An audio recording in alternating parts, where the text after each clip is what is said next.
talk of this morning, where we continue with the theme of Tambara functors. The organizers knew that the best thing to do after a formal banquet is to have a Tambara fest.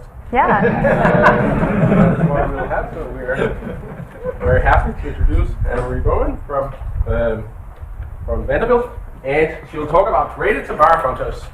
Yes, thanks Jesper, and thanks to the organizers for having me here and for all of you for coming. As Jesper said, I'm going to talk about graded Tambara functors. This is joint work with Vigleik Angeltveit, and you can now finally access the final version of this paper, if you so choose, on the internet somewhere.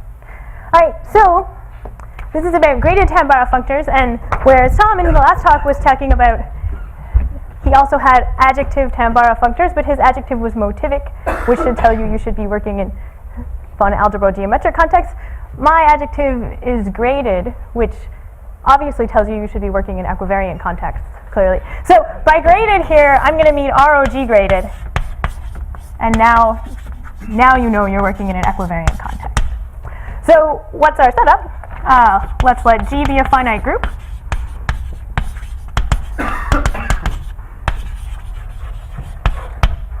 And we'll let E be a G spectrum.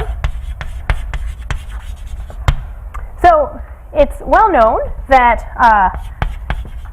when you think about homotopy groups of your G spectrum, one thing or maybe the thing you might want to think about is not actually just homotopy groups one at a time, but you want to think about the homotopy Mackey functors, the homotopy group Mackey functors of your spectrum. So fix some integer level n, and we'll decorate everybody with G, and underline means Mackey functor. And the Mackey functor homotopy groups of our G spectrum E, well, this is a Mackey functor, which we heard about a number of times so far. So, as Tom said, it's great to be on, later in the conference because I participate in the zeitgeist of the entire workshop, and so you've heard all of these words that I will say before in some form. But I'll put them together differently. All right, and so how do we define this? Well, one way we can do this is we can say that evaluated at some G mod H, this is going to be homotopy classes of maps from G mod H plus smashed with Sn to our spectrum E, and we're taking equivariant homotopy classes. So that's one way you can define this. And in fact, we can do better. We get a representation grading.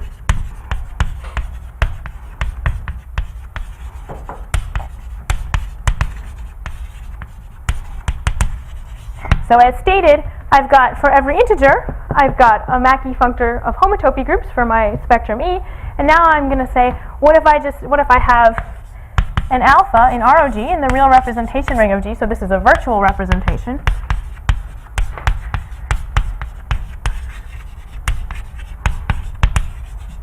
And I can even do better. I can say I really get a Mackey functor pi G alpha of E.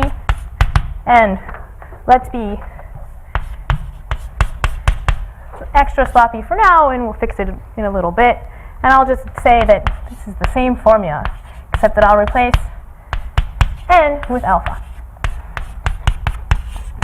So I should think, if alpha was like an actual honest-to-goodness representation, then this would be the one-point compactification sphere. If it's actually virtual, then you can add a desuspension sphere, shift desuspension sphere to this too, and then now you get something you should call S alpha. So you can do that. All right. So great. So we have our G spectrum. We have its homotopy groups. We've got a Mackey functor. We have like bajillions of Mackey functors for all of the real representations, and we're pretty happy with this. Now, let's suppose we have a ring spectrum, because everybody loves a multiplication.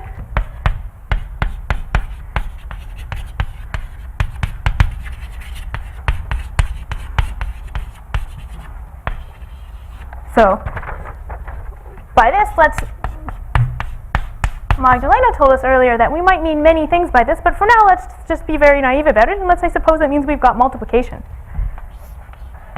from E smashed E to E, right? This is the first thing you might want from a ring spectrum, is such a thing, such a map, and this is going to induce a multiplication on the Mackey functor homotopy groups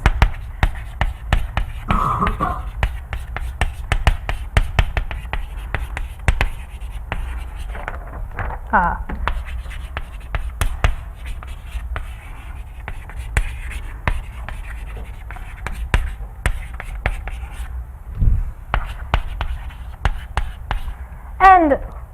this tells us that our Mackey functors of homotopy groups, they're not really just Mackey functors, they also get to be green functors, as Tina told us about. So we actually get green functors. So these are like rings in the world of Mackey functors, right? We have a ring in the world of spectra, we take its homotopy groups and we get rings in the world of Mackey functors.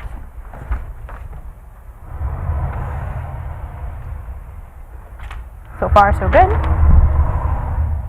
All right, and then, as I referenced, we learned from Magdalena that maybe this isn't actually what you want to mean. So if we're looking really at spectra with an action of a finite group, maybe this is not what we want to mean by a ring spectrum. We want something better than that. I mean, even if I impose commutativity, because why not? This is not necessarily what I want. I don't just want a multiplication, which would give me Magdalena's E1, E infinity 1 spectra. I want something better. I want a genuine commutative ring spectrum. So we can ask for a better multiplication.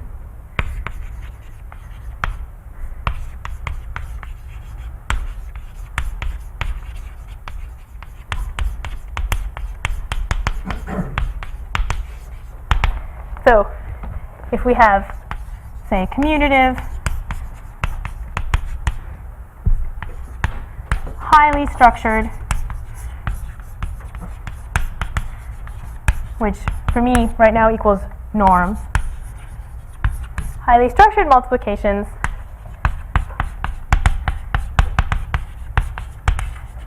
giving a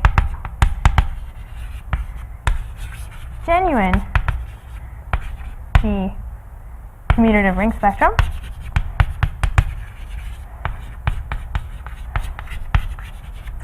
Then a theorem of Brun, which was also written down differently by Strickland,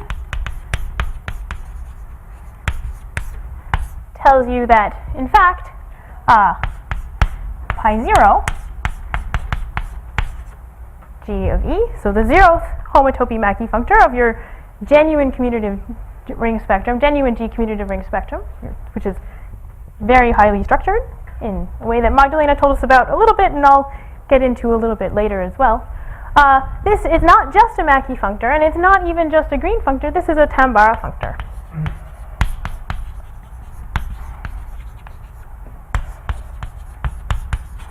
So it goes one better. All right. What does this mean? Really, this means there are extra, call them norm maps, because they're all called norm maps. There are extra norm maps that go between these groups that come from maps of finite G spaces, G sets. All right, so great. So if we have our really nice G commutative ring spectrum, when we take pi 0, now we have a Tambara functor. So this is our nice algebraic object. As I said, maybe over here, what we might mean by nice, highly structured over here, we can really say, if I take the category of orthogonal G spectra, I can just take strictly commutative objects there, but I could do other things. You know, there are other operads that will encode that same level of highly structuredness, and you can pick your favorite. Okay, and the thing that I'd like to point out, though, is that this theorem, this is only telling us about degree 0, and I like the degree 0 homotopy groups of things, but I also like the other ones. And so what I'd like to tell you about today is what happens if you want to try and you get greedy and you want to include not just degree 0 in your understanding of what the algebraic structure of this object is. So in some sense, this is sort of maybe the same ethos that Tina was telling us about, where she said, you know, we have this thing called THH and we know how it works in topology and we're like real happy with this. Here we have these things called like G commutative ring spectrum, and we know what they are in topology and we're really happy with this, well, medium happy with this, But we don't really know what their algebra is. And so, just like Tina said, we didn't really know what the appropriate Hochschild homology was. Now I'm going to tell you, like, well, we didn't really know what the appropriate homotopy groups were, like what all their structure was, and we're going to try and encapsulate that. So we're sort of saying, you know, supposedly in algebraic topology you're supposed to say algebra is easy, and I'm just going to turn all my topology into algebraic things and it'll be easy. But it turns out sometimes topology is accessible, and we have no idea what's going on in the algebra yet. So we're going to figure it out. All right, so I'm going to state this theorem, and I'm going to state it in a hand-wavy way, and then the goal of this talk will be to precisify some of the things in this theorem statement. As you can tell from my choice of words, precisify has a not entirely precise meaning.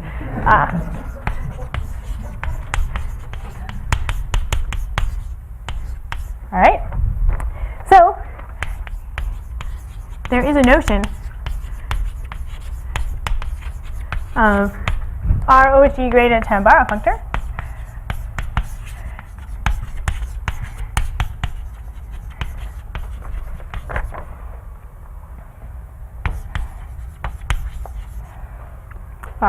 So that when E is a G commutative ring spectrum, so say a strictly commutative object in the category of G orthogonal spectra, genuine G orthogonal spectra,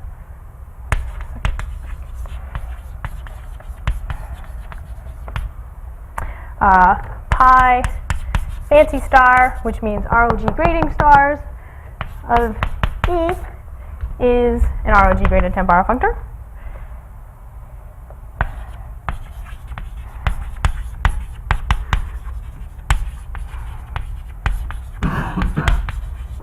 And moreover, one can actually relax the commutativity assumptions a little bit in a homotopical way, which I'll explain a little bit more later. So one can relax the commutativity a little bit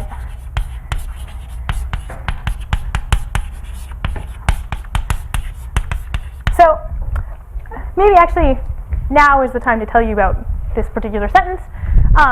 So maybe we learned that there are these things called n-infinity operads, and you could relax your commutativity assumptions by thinking about things that have some of the norms but not all of the norms. I want to relax in a different way. I want to say, you know, if you think back to like really classical algebraic topology, we had these things called like ring spectra, but they weren't like strictly commutative objects in some sort of really nice model category of spectra, or, you know, they were nothing nearly so fancy. They were like, we have a homotopy multiplication, and we like that. So what we were trying to understand is, what's the analog of having a homotopy commutative G multiplication, right? And that's the relaxation of commutativity assumptions we can do here, and still get this kind of the graded Tambara structure on the homotopy groups. I mean, that's what's supposed to happen. If I have a homotopy multiplication, I should be able to multiply homotopy groups, and I can't do fancy brave new algebra, but you know, sometimes you can. That's just how life works. So that's what the relaxing is going to be. Since I've just said the words n-infinity, maybe we'll make a remark which says you can play this game for your favorite n-infinity operad as well, but like it's already plenty of structure to tell you about, so I won't tell you about that now. So there are n-infinity versions as well. Is this relaxing like analogous to in the non-equivariant situation, H infinity versus E infinity? There's a book, you know, that old book about H infinity. Yeah, I mean, Diagrams. It's like, you should think of like the minimum thing you would want to have a multiplication on your homotopy groups. Like, that's what we're trying to look for. So nothing happens in any sort of strict level, you just have things in the homotopy category and you say. So like homotopy commutative, homotopy associative ring spectrum. Yeah, homotopy commutative, homotopy associative ring spectrum. We said, what if I throw in G there? What do I get? You're not talking power operator. Nope. Nothing exciting is happening from the perspective of like, you know, fancy algebraic topology. What'd you say? Tambara has power operations. Well, so the point is that even when you try and throw in nothing fancy, you have to be a lot fancier than you had to be with no G. I guess we'll find out. We'll find out. Yeah. All right. So there are n-infinity versions of this story.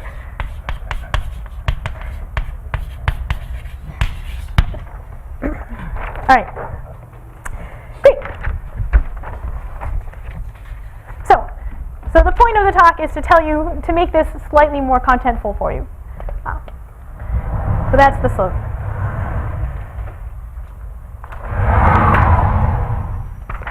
Okay, so to get Tambara functors, we start with Mackey functors, and we want to add some more stuff. So let me recall a definition of Mackey functors. So one way to define Mackey functors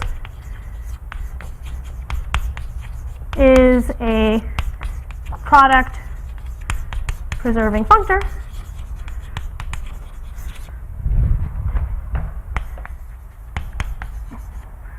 from BG to abelian groups, where BG is the Brun category.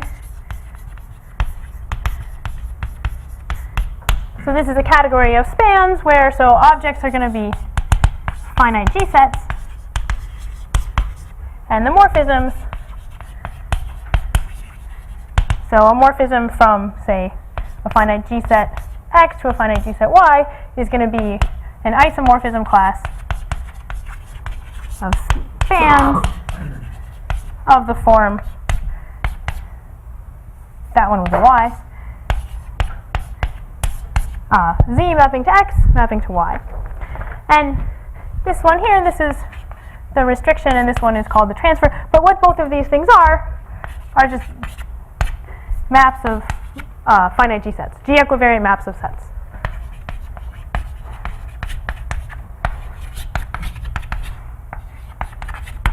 So that's it. All right, and then how do you compose? You compose via pullback, the same as Tom was composing in his two-category version of a similar thing earlier this morning. All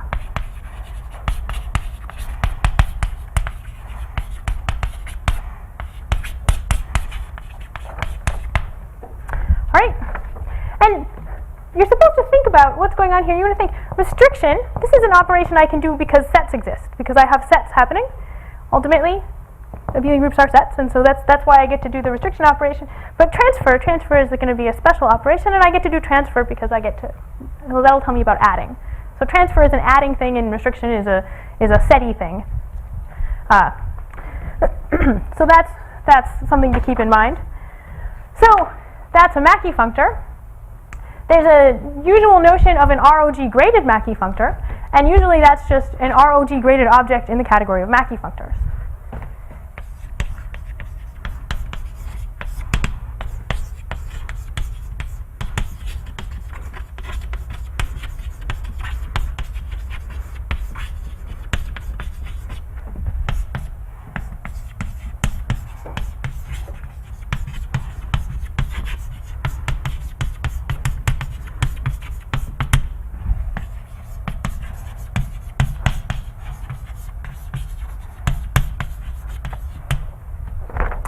Right?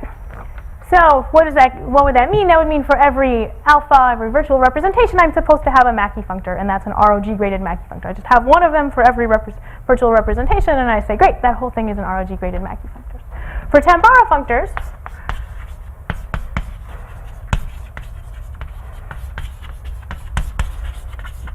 the key thing is that I can't do this one at a time.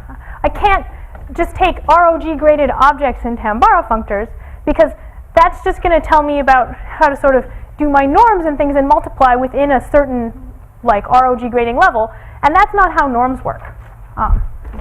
So we can't do this.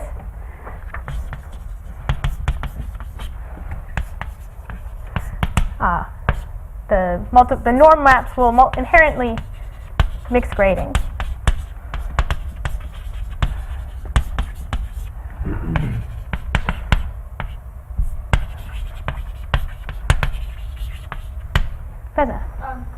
So representation spheres have some cell structure coming from orbits and such things, and doesn't that impose restrictions on what an ROG Mackey functor should be?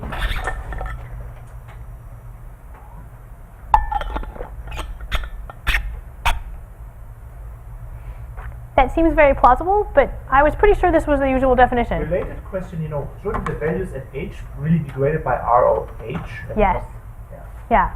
there are many subtleties, but maybe the point is that, like, this is bad, we're not going to do this. We're going to do a better thing. Let's do it. Yeah. So maybe if you're like, wait, what's going on? Why would I mix gradings? You should think, like, well, even if I just have a thing, like, even if I don't have any G's happening, right? What happens when I multiply, like, an element in homotopy class 3 and one in homotopy class, like, level 2, get something in 6, right? So I don't get to, that is not the same as 3 and 2. Or even 2 and 2, I get 4. When I do a norm, what's going to happen is even if I start with something in an integer graded level, what's going to happen is I'm going to end up in an induced representation graded level. So I can't even just, like, stay in integer gradings. I'm, like, really forced to think about the non-integer graded parts of my homotopy groups. So, like, I definitely can't do anything like this. I have to think about it hard. All right. So we can't do that.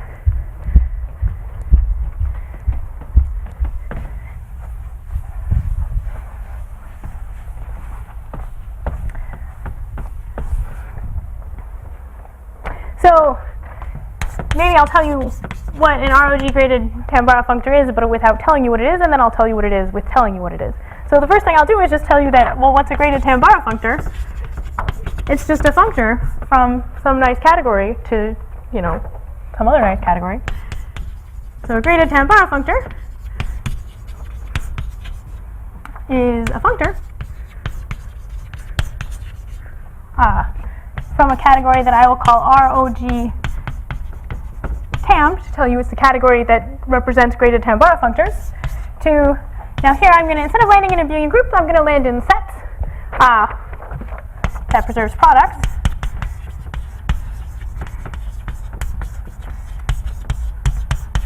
So why am I going to land in sets and not abelian groups? Well, if you think about it, multiplication is not actually a map of abelian groups. Like, that's not how it goes. It's not a homomorphism of abelian groups when I multiply. And so I definitely don't want to land in a category where all my morphisms have to be homomorphisms of abelian groups.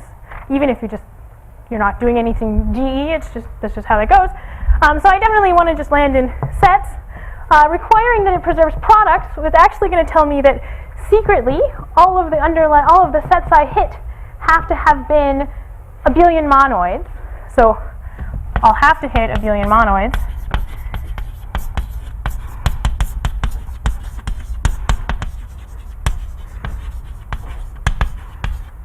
And I'm going to additionally require that all the abelian monoids I hit are ones that are group complete, but I could work without group completing if I so chose. Then I would just call them graded semi-Tambara functors or something. So let's enforce the condition that these guys, these abelian monoids that we hit, are group complete.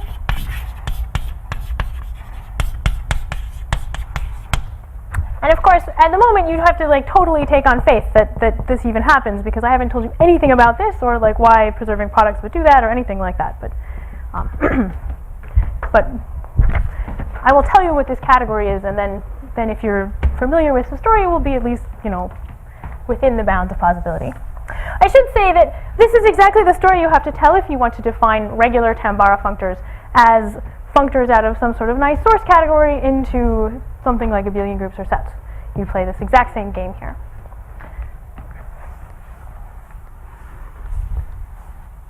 And in fact, in Tom's talk about motivic Tambara functors, he mentioned that the extra multiplication-y guys that you get, they're not going to be maps of abelian groups. Okay, so let's talk about this category. So ROG Tam, what's this category? So it's category with, well, so as objects,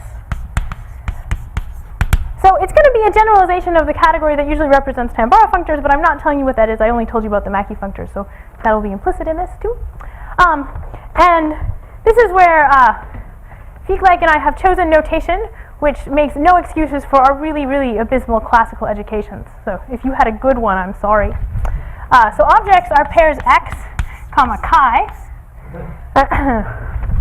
If you don't like this one, wait until we get y, comma gamma. So x comma chi, where x is a G set. And what's chi? So now what am I going to do? I'm going to take my G set x, and I'm going to look at the translation groupoid of it, of G acting on x. So this is the groupoid that Doug called a split groupoid for this action. And my notation is reversed of his, but that's how it is. And I'm going to want, so this is a groupoid, and I'm going to want a chi to be a functor from here to a category that I call I twiddle op. What's this? This is a categorification of real inner product spaces, say, or of ROG.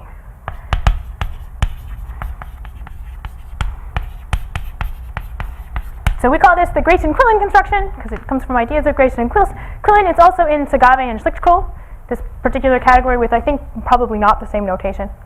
So objects here are pairs V and W, which are both G representations, and a map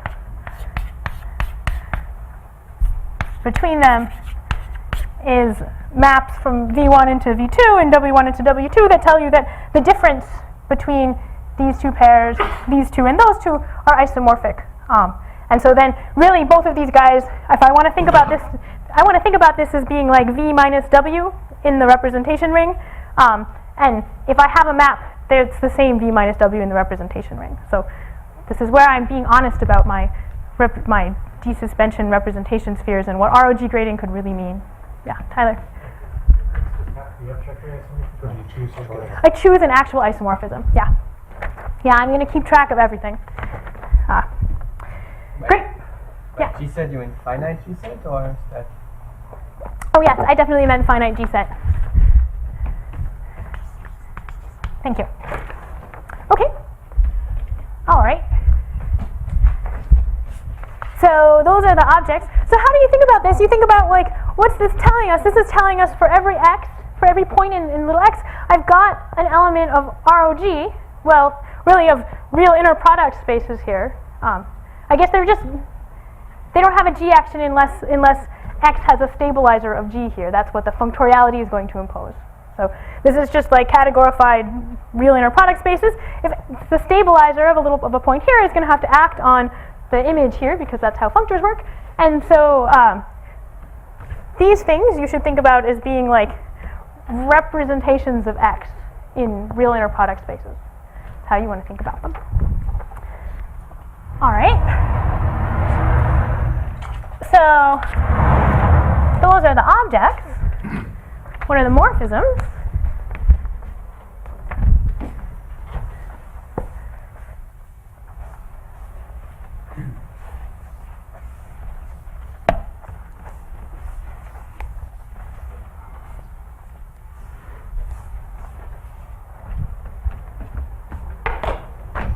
So morphisms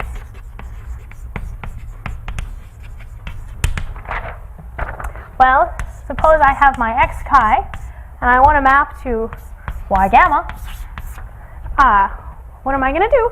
It's going to be what's called a bispan, or sometimes a polynomial, but with extra fun decorations. So I'll take two more pairs, A alpha and B beta. You should all be happy about those ones. I'm going to require some maps like this. What are these maps going to do? So I'll give them names. This one is called R twiddle.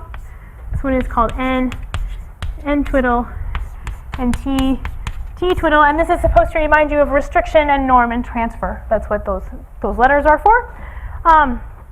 And let's see, what can I say? I can say R, N, and T are all maps of G sets.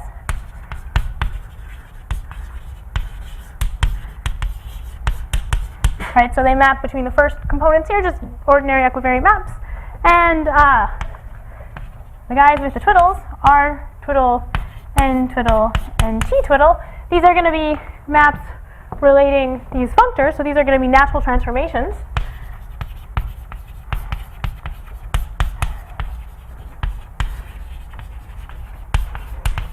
But they're not just any natural transformations, and the precise criteria on what kind of natural transformations I have is going to depend on whether they're restriction type 1 or a norm type 1 or a transfer type 1. With specific conditions depending on the slot that they sit in.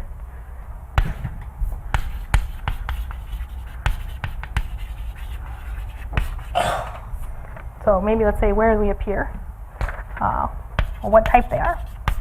Let's say whether they're norm or transfer or restriction.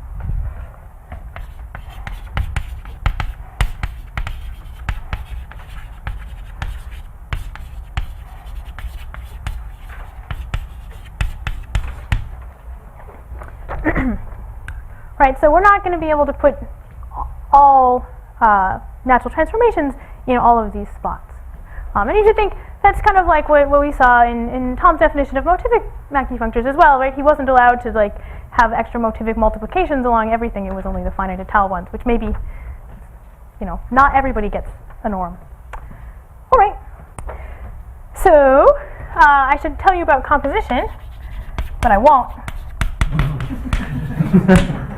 So what will I tell you? I'll tell you that it's given by pullback and exponential diagrams just as it would be for regular Tambara functors. In fact, what happens on the underlying G sets is exactly what happens in Tambara functors. So same as for just ungraded Tambara functors.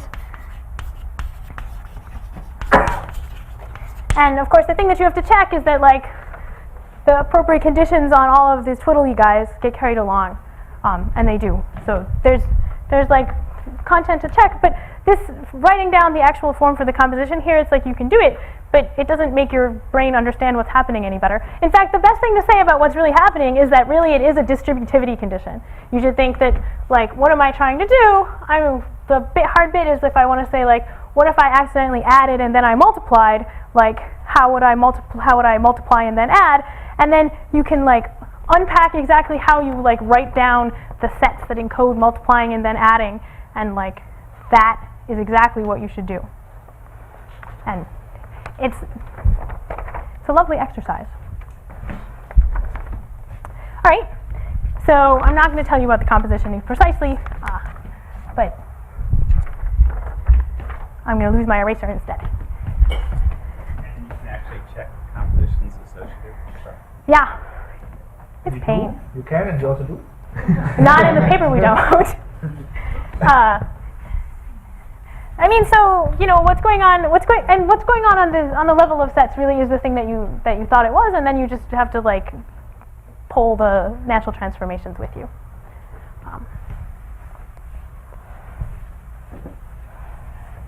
So what I'd like to do is sort of to give you a sense of, so let's see, so where are we on our like trying to precisify this theorem spot here? So I've given you a definition of graded Tambara functors, right? Like it's a functor from this category to sets preserving products.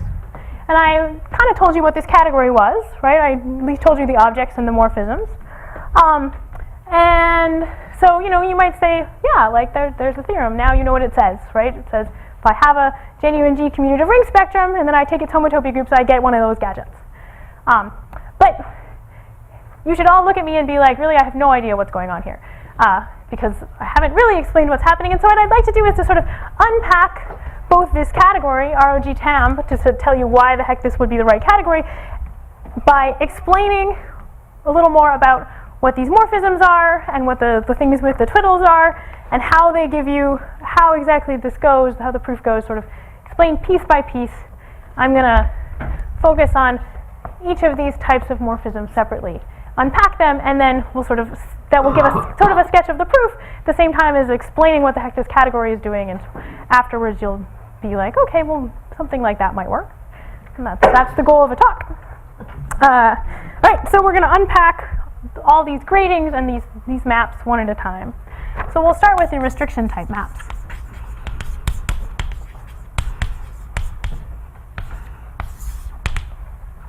Okay, so I've got my x chi and my a alpha, and I'm supposed to have a map called RR twiddle between them, right? Again, let's remind ourselves that R from A to X, this is just a map of G sets.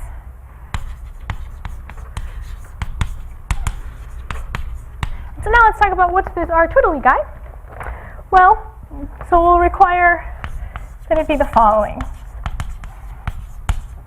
So R twiddle, it should be, I want to think about it as it's going to be a map from alpha to chi, but that doesn't quite make sense, right? Like, so alpha is a functor from the translation groupoid of A, and chi is a functor whose source is the translation groupoid of chi, and those are not the same. So what am I going to do? Well, I'm going to map from alpha to pullback chi along this map R. So just pre-compose there. So what does this do? i.e. for some little a in A, I'm supposed to have a map from alpha evaluated at A, so that's some pair of inner product spaces, to chi evaluated at R of A. Right, and like I need these maps, and then they need to be a natural transformation. What I need. So what does this do? So R twiddle, what's it gonna do? It's gonna induce. Here's the real point: is that this is actually going to induce maps of representation spheres, and that will give me.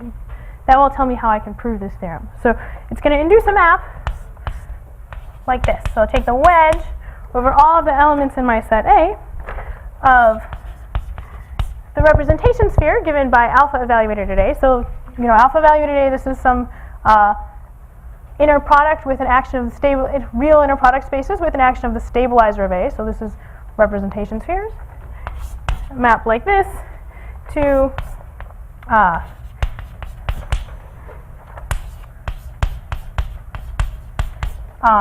wedge over the same guy of chi evaluated at R of A. Like, that's exactly what maps like this are going to do here for me. These are maps in my twiddle category. And then what I can do is I can fold lots. Right? There's many copies of this guy, depending on how many things get mapped to. Many things in A probably get mapped to something in X, and so then there's many copies, more copies here, and I can fold those guys down and end up here. So, what does this give me? Well, this gives me that I get a map on homotopy groups that goes from, let's see, how do I want to write it? Goes the other way.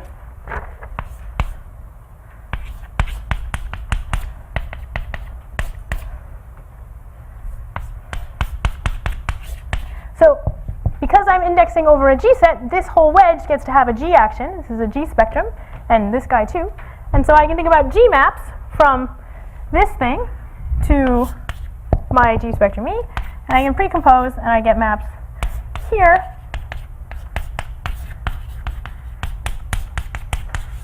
like this. And I want to say, this is my map on Mackey functor homotopy groups. And you might be like, wait, this is not how she defined Mackey functor homotopy groups earlier. But what's going to happen here is, well, if I think about decomposing this X into a bunch of orbits, G mod H's, then really I'm just getting, for everything in that orbit that's, I'm just going to get sort of shifted around copies of the same representation, because they're connected in the translation groupoid, and so their images are isomorphic when I pass to the representations. And so then I can say that this is just going to be, this is going to decompose into a bunch of values of my Mackey functors at the different H's for the orbits G mod H inside of X. So if I decompose X into a bunch of different things, into a bunch of different orbits, this is really just telling me about a bunch of different Mackey functor values of the homotopy group Mackey functors of E. So this really is just Mackey functor. This is just this kind of info. So I'm going to use that. I'm going to use those kind of things as my definition of what I want by the homotopy group Mackey functors.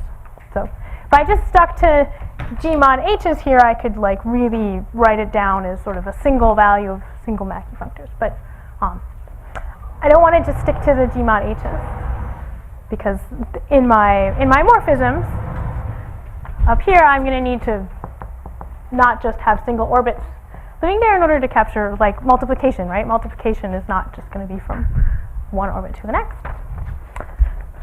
All right. So that's the restriction type. That's like all that there is. So in some sense, you should think what's going on here is that my R twiddle, this is like the least kind of information I could have on relating these two functors, these two, the alpha and the chi. And you know, it's just like a really fancy way of saying just like, for heaven's sakes, just restrict. That's all that's happening.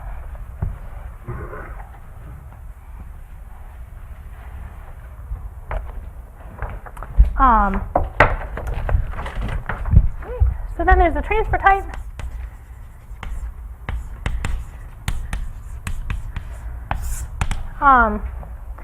So if I've got my t beta mapping to y gamma by t twiddle, what do I need about t twiddle? Well, t twiddle is going to be a map from beta to pulling back gamma so that I can make these guys have the same domain category and I can compare them. And this is going to have to be a natural transformation subject to some conditions.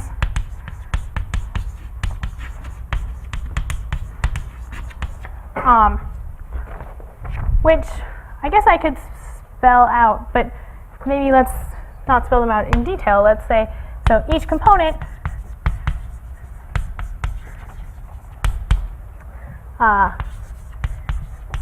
t beta to gamma of t beta, so that's what a component here is going to look like, is an iso. And we need an embedding condition here, which is kind of obnoxious, but it's because we want to do a Pointryagin-Thom construction. So we need whatever embedding condition you need to do Pointryagin-Thom constructions for like embedding this thing into that thing.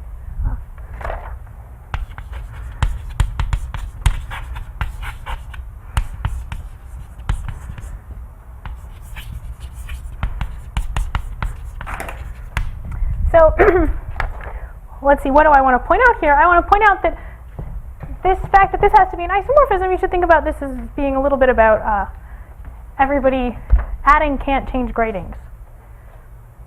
So that's what that fact is telling you a little bit about. And then the Pointryagin-Thom construction is because that's how you define transfers. So that will give me the information I need to do the transfer. And then such a t-twiddle will induce a map from the wedge over y and y of s gamma y. Well, first I'll go to splitting everybody up by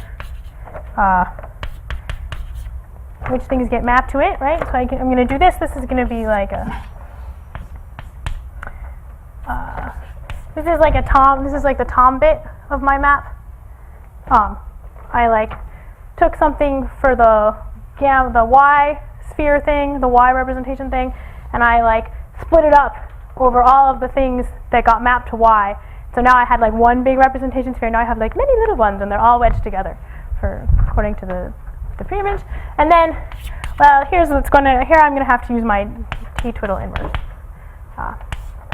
and now I get here. And so precomposition with this map, this is going to induce the transfer maps on my Mackey functor homotopy groups. So, precomposition with this induces transfers. So if I just stopped here and I defined a category like ROG Mac, say, that just had these two types of maps, the R's and R twiddles and the T's and T twiddles, and I just said everybody here's the identity, I would have a really complicated way of writing down ROG graded Mackey functors. Yeah? This Pointryagin-Thom thing, this is just the co-group structure on the sphere. That, I mean, you're not taking Pointryagin-Thom around some submanifold. I mean, I think all my submanifolds are points. Yeah. Yeah.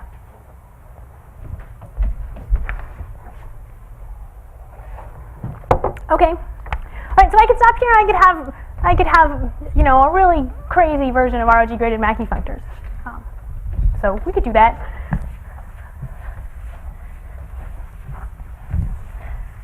All right, so maybe the real meat of the problem here is, since we already are supposed to know about ROG graded Mackey functors, the meat of everything is really in what this n is doing, these norm maps, and how they happen. Could I ask one little question? These things supposed to be product preserving. What's the product in? Yeah, the product is ultimately going to be given by disjoint union, as in this category of spans for the Brun category. Yeah. You have to work a little harder to prove that, but you just sort of like womp, you get it. All right. So norm type. That's our last one, and it's the most exciting one. Okay, so we've got our A alpha, and it's supposed to be mapping by n and twiddle to b beta, and we want to know what the heck is this n twiddle. So remember, n here, this is a map of G sets. So what's n twiddle? N twiddle is a natural transformation from beta to this thing we like to call n plus alpha. So this is, you should think this is an index direct sum of alpha, right? So what is n alpha? So if I'm going to have this natural transformation, this had better be a functor on the translation category of B, right? Because otherwise it wouldn't make sense to compare them. So what's it going to do? If I like plug in some B, it's going to give me the index direct sum over everybody that maps to B of whatever alpha did to all those things, right? So that's what it's going to be. And notice this is exactly like how grading should shift when you do norm maps. If you've done norm maps for actual spectra, like this is the grading shift that you get. Not an accident. So what does n twiddle induce? Well, so this is going to induce a map on spheres that's going to go from the wedge over B and B of the beta of B spheres to the wedge over B and B of, now what's going to happen is, because I like took a direct sum of all these guys, I'm going to get a smash product over all of the things in A that map to B of the alpha of A spheres, right? So now I can't just like say like, here, this is a map, and I'm just going to pre-compose with this, and it's going to induce a map on like homotopy groups of this kind of form, right? It's like that right-hand side isn't of that kind of form, and so I need something more. And in particular, I need something more about, I'm going to need more structure on my spectrum E in order for this to happen. And we knew that was the case, right? We know that not all spectra get to have Tambara functors as homotopy groups, only if you have good multiplications. So this leads us to like what the heck the good multiplication we're going to need will actually look like.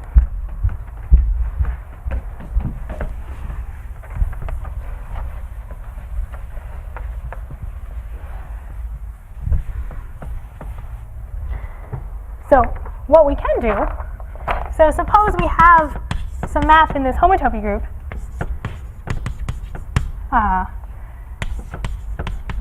Maps from, I want to say this is like the alpha sphere to E.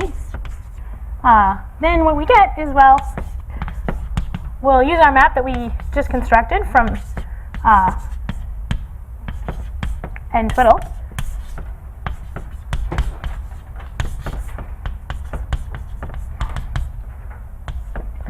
Right? So here's this map that we just got. This is the one that comes from n twiddle. And then, now what I'm going to do is I'm going to say, well, look, each of these guys, like it's a thing that lives here, and so I know like part of F takes this sphere to here to E. So I'm going to use all of them. This is going to be like F. And then I'm going to land in a wedge of now a bunch of smash copies of E. But this again, this here and this here, these were index smash copies. They get moved around by my group as this pre-image of B got moved around by the stabilizer of B and things like that. So it's not just an ordinary smash product, it's an index smash product. And what am I going to need to get a map on homotopy groups? Well, I'm going to need some sort of multiplication. This is the multiplication we want. And then if I can multiply over this index smash product down to E, then I'm going to get a map here right? And then maybe I can like fold a bajillion times and get back to E. Right.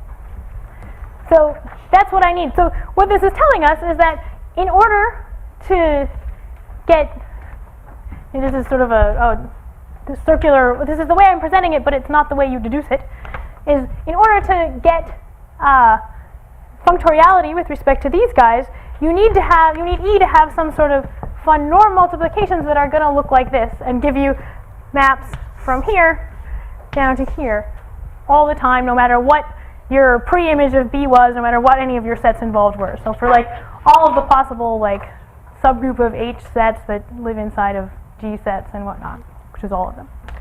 So that's what you need.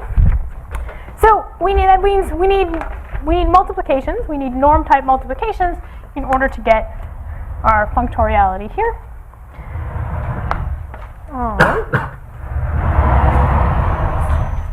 So let me tell you exactly what those are going to look like, and we'll see that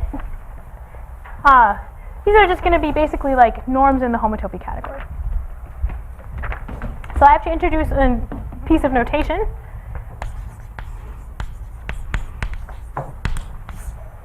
So for a G set, I'm going to let constant A E be the functor from translation groupoid of A to spectra that just sends A to E.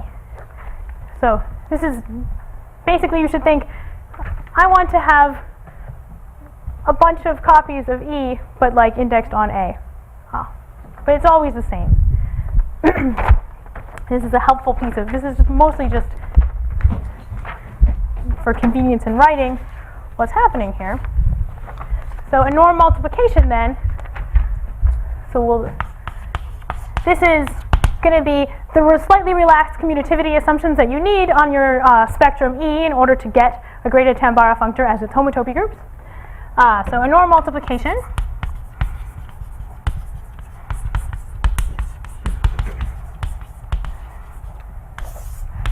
on a G spectrum E is, so for each n from A to B, so this is just a map of G sets, and I'm calling it n because psychologically I'm going to need them in the n case, in the norm cases of my bi-spanny guys up there. So it's a morphism, which I'll call n upper smash. No, wait, sorry, that's not what the one called m upper smash. It's called mu from B to A. And where does it go? It goes from n upper smash, that's where it comes in, the constant spectrum over A at E to constant spectrum over B at E. Right, so where is this going to live? This is going to live in the genuine homotopy category of functors from BGB to spectra. So what do I mean here? Well, if I decompose B into orbits again, so those are all like G mod H, so if I decompose into orbits, the translation groupoid is going to split up into disjoint pieces. And so then I can just think about the translation groupoid or just think about when this case and this is an orbit. Well, in that case, the translation groupoid is connected, and it really is equivalent. It's an equivalent category to just H, where H is whatever the G mod H was. And I can think about, then I'm really thinking about functors from G mod H, the 1-point category like H, to spectra, so those are spectra with H actions, and I'm going to put the genuine homotopy type on that. And I'm going to do that over breaking up everybody all together and say, like, that's the homotopy category I want. Take homotopy categories like that. It's after seeing Doug's talk, I wonder if there's a classier way to go, but you can go that way. All right, and so that's what it is. So let's think a little bit about what's going on here. Well, let's see. What else do I want to say about them? So I should tell you, like, what do these maps look like?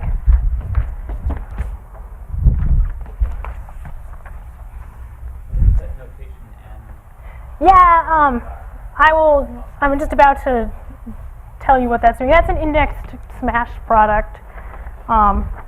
So, i.e., these are maps that look like a map from the smash over all things that map A that map to B of E to E. So this is, by definition, this is the value of the left-hand one at B, and this is the value of the right-hand one at B. So maybe this notation is terrible, but psychologically it makes me feel better because I'm like, I just want to do the constant, like, moving about spectrum everywhere. Just don't do anything. Okay, so these are those maps for all B and B. And so really what we want to think is that, like, this is like a multiplication. This is a norm type multiplication from this guy. So this isn't a G spectrum necessarily, unless the stabilizer of G was like, of B was G, but it's a spectrum for some subgroup of G. And this guy is, well, I guess it is 2. And so those are going to have to be equivariant. And they're subject to some conditions.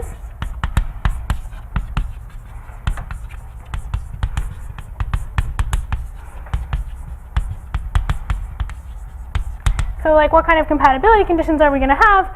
Well, if we compose 2 maps, then the mu's that we get had better be the same mu, really, right? So, if we have A to B to C, then the multiplication from A to C is going to have to be equivalent to the composite of multiplying from B to C and then pulling back the multiplication. This is pulling back the n prime multiplication of B to A. So this is just like the standard kind of thing that you want, where when I compose, I better get the composition of multiplications. So that's not the exciting one. The exciting one is that they have to be compatible with, they have to be stable under pullback.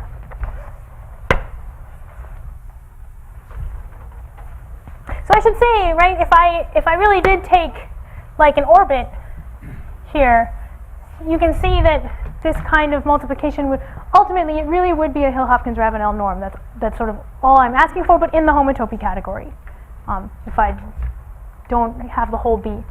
And so that's condition 2. So that was 1. 2 is that these are stable under pullback.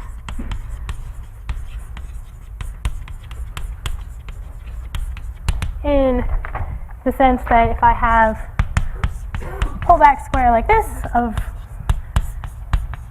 maps of groups, right, n prime and say I, j, then the multiplication for A prime and B prime is the composite. Well, let's write it this way. So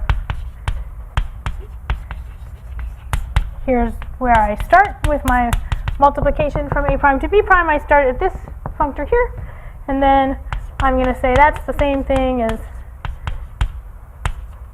pulling back and pushing forward like this,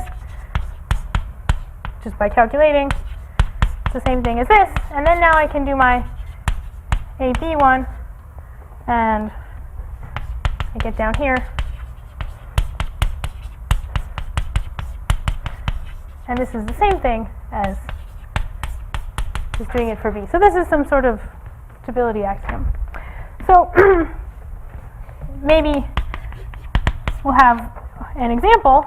So as I said, if you have a map of finite G sets from H to K, like this, then the constant, let's say it this way, the this is our n, then the norm of the constant guy, the n of the constant guy over g mod h of E, this really is the k to h norm of E in this case.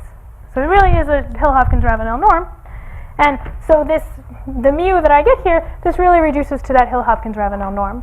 Now the pullback condition is telling me a bunch of things. It's telling me things like norms, my norm multiplications are actually multiplications of commutative monoids. It's also telling me that the underlying multiplication of a norm multiplication, like if I have two things, of two norm multiplications together, that's going to have to be like the same multiplication that I had that was equivariant. And so it tells you a lot of things about how these multiplications are related. So you want to think these multiplications that you have, they're multiplications in like a stable homotopy category, so they're not like on the nose really strict, but the requirements that you have on them are sort of, you have a lot more compatibility than you have if you just wanted a homotopy commutative ring spectrum in a non-equivariant sense. By adding equivariance, you've sort of made many things have to happen, and so they show up.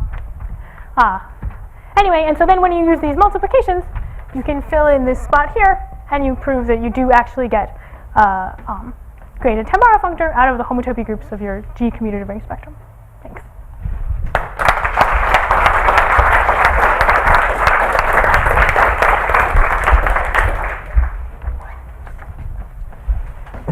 Bert. So I have several. So the first one is, I only have two during the talk. Are you winning? You have an example of something with this norm structure, but that doesn't have a genuine. No, we don't. Not yet. No.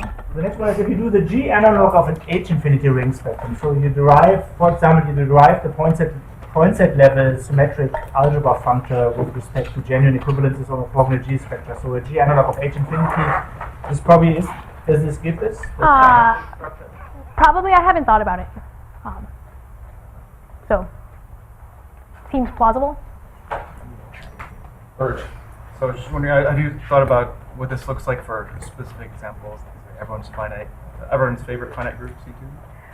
Not super explicitly, no. So would it be possible to rephrase this definition of the norm multiplication in a way that more similar to what Tom did in his talk? Like you start with kind of span category of finite G sets, and you send the finite G set to the homotopy category, genuine homotopy category, in the sense you wrote it down, and you have norm maps kind of going for the to the wrong way maps, and then you take some kind of Cartesian section of the corresponding Grothendieck question. Maybe? That would be great.